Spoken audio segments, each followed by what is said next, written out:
Hello, how you doing? Thank you for tuning in again for another episode of Polyamorous Male video blog. Today's video blog is about a topic that we all have gone through in polyamory or monogamous relationships, and that is arguments with your partner. When it comes to arguments with partners in a monogamous relationship, it's usually one-on-one. You argue, you fight, you take a breather, you come back, you discuss, you make up, and move on to the next. Within the poly dynamic, it can be simple as that, but it can also be very confusing and very cluttered, because sometimes your arguments sometimes your arguments will not only include the one partner, it can pull in your other partners. So you have to handle arguments within a poly dynamic very carefully. So carefully, I actually had to write notes down for myself on this one to speak on certain points, because there are many, many points a person can cover in arguments. But there are 4 key points that you should be wary of in arguing. I personally have hit a couple of these points, and I haven't hit the other 2, but from talking to other people, these other 2 points have been hit on as well. So my first point is, when you're arguing and you go to another partner to try to discuss the argument you're having, the one thing you should not discuss is if you are arguing about a partner's partner. What I mean is, partner 1 and partner 2 are arguing about partner 3. Don't go to partner 4 and discuss that, because there may be issues with partner 3 that partner 3 doesn't want partner 4 to know about. Or vice versa. Or definitely don't go to partner 3 if partner 1 and 2 are arguing about partner 3, because that can put that person off as well. So there is some level of privacy you have to adhere to when it comes to going to a partner about an argument you're having with your other partner. So go in knowing before any argument starts, before any argument ever happens, you may want to sit down with all your partners and ask them up front, if an argument comes up down the line, do you want to be able to mediate between me and the other partners? Are you willing to mediate?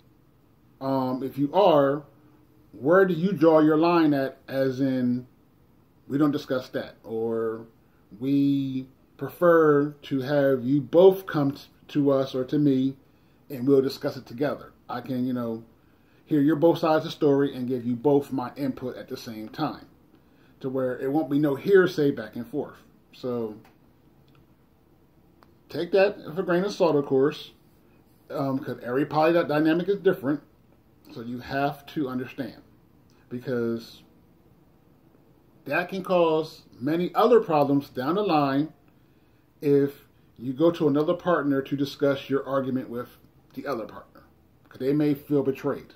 They may feel that every time you argue with them, you run to the other partner. So to you, they're your favorite person because there's no arguments involved. It's always calm, whereas they see you as the storm. So just be wary of that. Number 2, go to a partner who can mediate only if they're unbiased. What I mean by that is, if you know partner 2 and partner 4 are only cordial with each other because of you, try not to go to either one to discuss issues you have with the other, because they may, I'm not saying they all will, but they may put the other one into a bad light to make themselves look better, because they're only cordial with that one. They're not connected to them to the level of, I want all the relationships to be equally strong. They may do some little undermining type stuff. So make sure the partners are able to be unbiased. And if you're the partner that they're coming to discuss the arguments that they were having, if you know you can't be biased, be honest to yourself, be honest to your partner, and say, you know what, I won't be able to see this in an unbiased way. You know, excuse yourself from that dilemma. One, all partners will respect you for it because you didn't, you know, undermine anybody. You didn't make the matters worse. You're giving them a chance to go back and re-talk it through without bringing in another partner. So that one is quick and simple.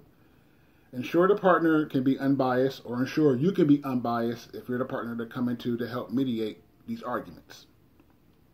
Number 3, never bring the sex argument to another partner. And we all have had sex arguments. And so I don't need to go in depth into what I mean by that. But the catch to this is, if all partners who are involved in the argument are willing to go to the unbiased partner to discuss the sex argument, so be it. Because it may need to be talked out. But don't do it one-on-one. Bring it up to the other partner together. Be willing to sit down with that partner and say, hey, we're having a major dispute here, and the underlying cause of it is sex. You know, let them, as in the partner you went to, decide if they really want to help or not. Because sex is a very intimate thing when it comes to your relationships. And like I said earlier, that's where the privacy comes in at. Because this may be something that partner 1 feels is strictly privacy between you and them. They don't want no one else knowing anything when it comes to that. So be wary of these sex arguments and involving other partners. The last point I want to hit on is kids. Now, kids is a very, very thin line when it comes to arguments. We all have arguments. If you have kids and you're child rearing together, you're going to have arguments over kids.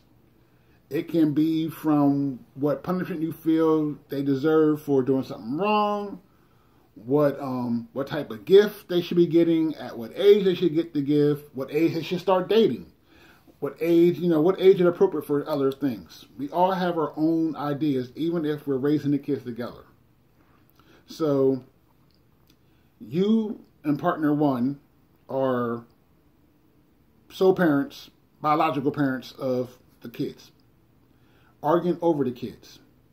Bringing in the third partner into that argument to help, try to mediate can cause more problems, because the one partner may not feel that this person has any authority to help decide how to raise your kids. Or another scenario, which is, common in poly life, one parent has 2 kids one from each from the other partners. So those partners may have different ideas on how to raise the kids, and you are in the middle because you are the parent to both kids, the biological parent to both kids. So you have a say in both fights. So that may be, something that you have to discuss down the line. Does partner 3 have any type of control over helping raise partner 2's kids? Because their kids are siblings. And we all want to try to raise our kids the same way, with the same values and all that good stuff. So arguing about the kids is definitely a very thin line. So go in beforehand and sit down and discuss deeply with all partners involved.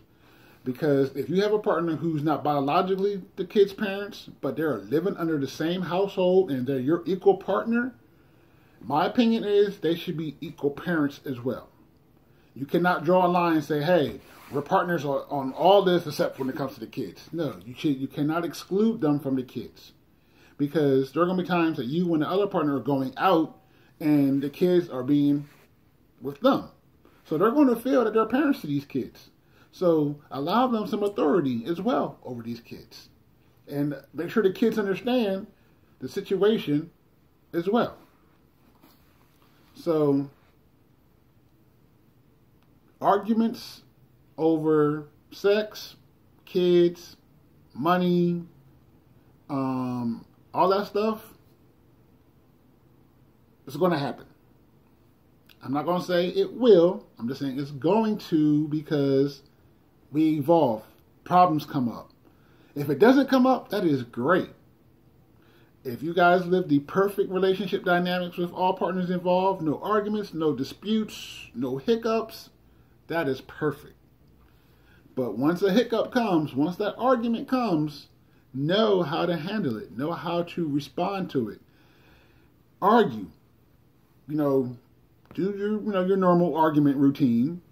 And if you guys need to go to your other partner, just know beforehand, if that partner is even willing, if that partner is unbiased, if they're not trying to undermine the other partner, because there are going to be times that partners are going to feel betrayed because you went to another partner. Because I know from my own experiences over the years, I have had arguments with my wife about a couple partners. And I don't know if she ever went back to another partner to discuss it. I never have asked. Because I allow her that freedom to go discuss. If you feel you have to discuss it with somebody, okay. Because that other partner or person may actually be able to see it from both sides. And I'm hoping that mutual partner or mutual person is big enough to tell that one person, you know what, you are wrong in this situation. Because from what you're telling me, from your own side of the story, I can see that you're wrong. So that would be a good person to always go to, because they're able to distinguish you coming to them and being big enough to say, you know what, you are wrong. So just take that, learn from it, experience it, hopefully, on a good side and not the worst side, to where the arguments lead to badder and worse things and the dynamic gets destroyed. Because that also can happen. I personally have not went through that, but I have seen from other groups I'm in that sometimes going to a mutual partner causes even more problems because of any reasons. I can't even think of any right this moment, but there could be any reasons why it can cause more problems. So, thank you once again for watching my video. Have a good day, and see you next time.